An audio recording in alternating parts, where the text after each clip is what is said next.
Hello दोस्तों, नमस्ते, प्रणाम। मैं आशा सरगम। हेलो दोस्तों, नमस्कार, प्रणाम, आदाब, सत श्री अकाल। मैं पुष्पा जी सरगम। आशा करती हूँ कि आप लोग सब कुशल होंगे। आप लोग सामने हम लोग लेकर आए हैं एक कजरी, आप लोग सुनिए। जैसा भी यही सब बताइए कमेंट बॉक्स में, और चैनल को लाइक सब्सक्राइब जरूर करिए। हमके सारनाथ का मेला तनी घुमाई दहो बालम।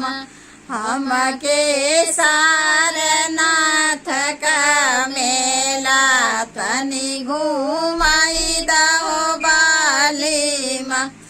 जबले मेला ना घुमाई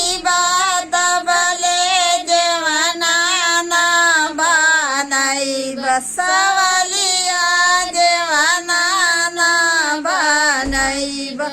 तोहा के बीच सभा में गारी देवल लकारियो बालिमा। तोहा के बीच सभा में लकारी देव गारियो बालिमा।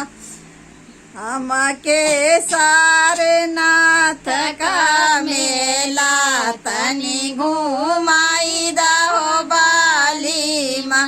हमके सारनाथ का मेला तनी घुमाई दहो बालिमा।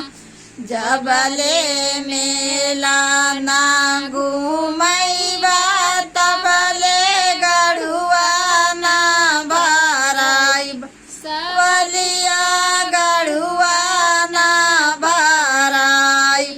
तोहा के बीच सभा में गारी देवल लकारियो बालिमा। तोहा के बीच सभा में गारी देवल लकारियो बालिमा।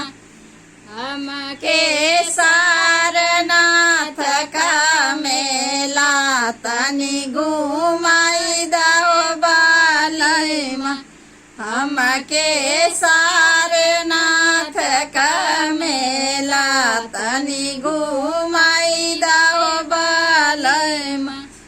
जबले मेला ना घुमैबा तबले बिड़वा ना लगाई।